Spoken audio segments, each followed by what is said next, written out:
దేవుడి స్తోత్రం ఎందుకు దేవుడి మాటలు విన్నాం రేపు సత్యం. దేవుడు యెహోవా ప్రత్యక్షమాయెను, ఆయన తీర్పు తీర్చుస్తున్నాడు. యెహోవా ప్రత్యక్షమయ్యాడు, ఆయన తీర్పు తీర్చున్నాడు అన్నమాట. ఆయన తీర్పు తీర్చే టైం వచ్చింది కనుక మనం రక్షణ పొంది మర్మాంస పొంది ఆయనలో జీవించాలి. ఆయనే మార్గం, జీవం, సత్యం, జీవమైన దేవుడు ఆయనే. ఆయన రక్షణ పొందుకుని ఆయన మార్గంలో జీవించాలి. జీవించే బిడ్డలకి అనిత్య జీవం దగ్గరమాట. దేవుని స్తోత్రం, హల్లెలూయా. దుష్టులు తాము చేసిన దానిలో సిక్కి ఉన్నారు. చేసిన దానిలో సిక్కి ఉన్నారంట దుష్టులు. వాళ్ళు చేసుకున్న దాంట్లో వాళ్ళే సిక్కు ఉన్నారన్నమాట దుష్టులు. దుష్టులు దేవుని మరసు జనులందరూ పాతాళమునకు దిగిపోవద్దురు. దుష్టులను దేవుని మరసు వారు అందరూ పాతాళంలోకి దిగిపోతారన్నమాట. దిగిపోతారని బైబిల్ తెలియబోతుంది. దేవుడి స్తోత్రం, హల్లెలూయా.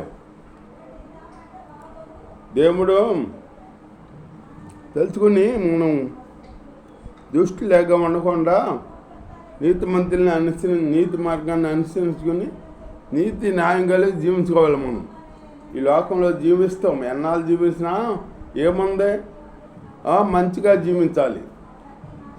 మంచి అనిపించుకుంటాకి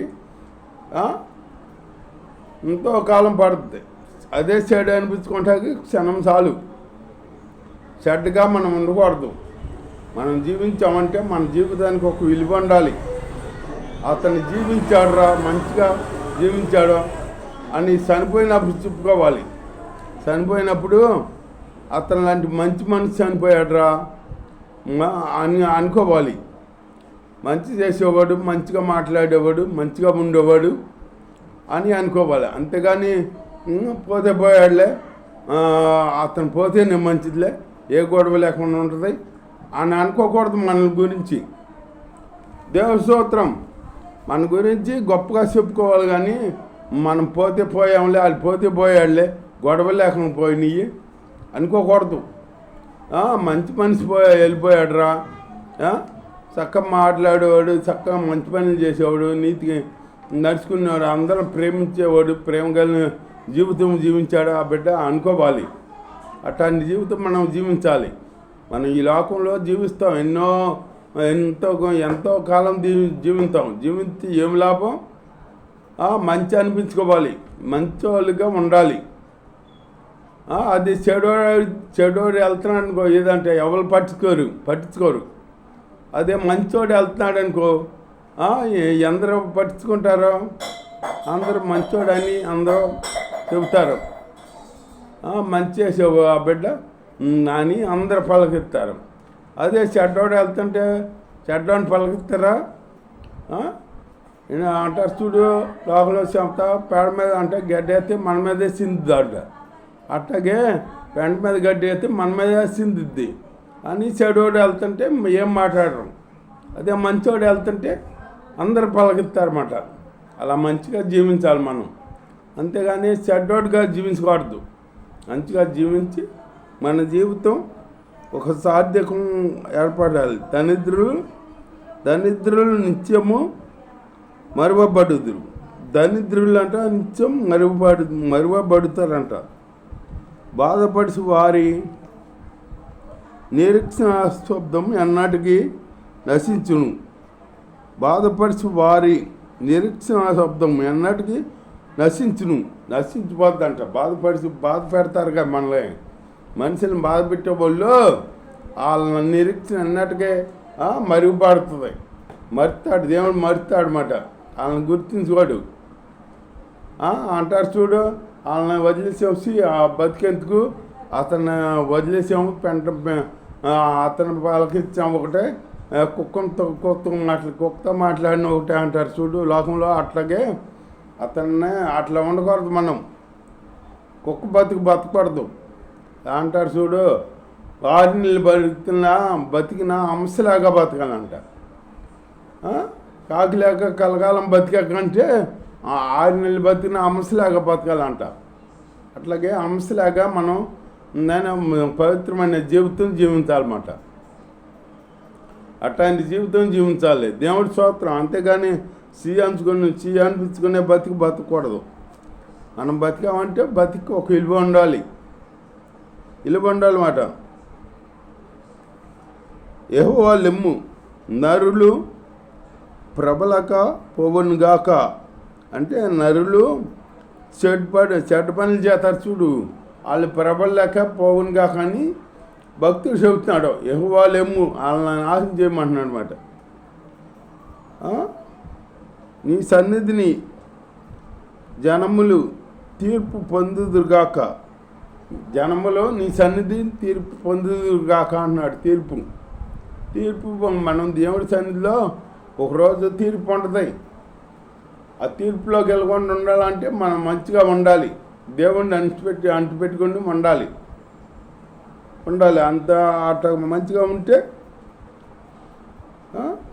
యెహోవా వారిని భయపెట్టమంటున్నాడు అన్నమాట.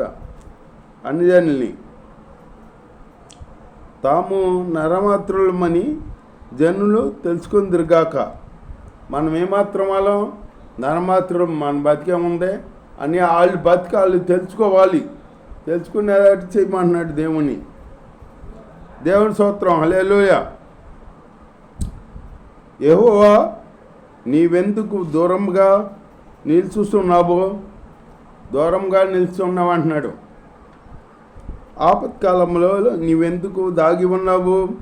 దుష్టుడు గర్వించి దీనుని వడిగా తరుముతున్నాడు. దుష్టుడు నీతిమంతుని తరుముతున్నాడంట. యెహోవా వారిని భయపెట్టమంటున్నాడు అన్నుల్ని. దేవుని స్తోత్రం.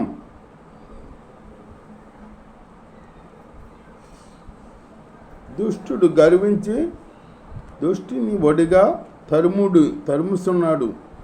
వారు యోచించిన మోసక్రియలలో తామే సిక్కుదురు అంటాం.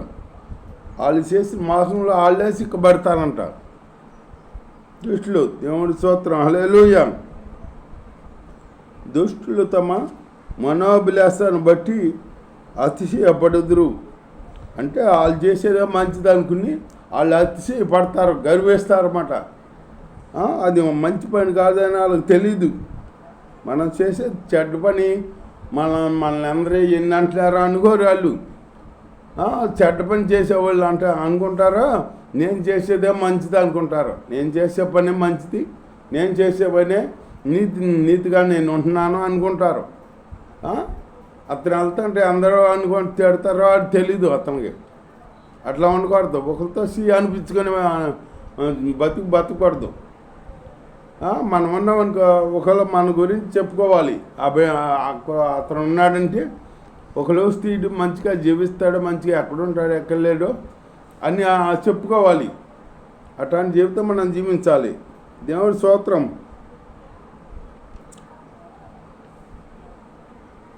దుష్టులు పొగరెక్కి యెహోవాని విచారణ చేయరు. పొగరెక్కంట దుష్టులు పొగరెక్కి యెహోవాని విచారణ చేయరంట. పొగరెక్కి అట్లా పొగరెక్కి మనం ఉండకూడదు.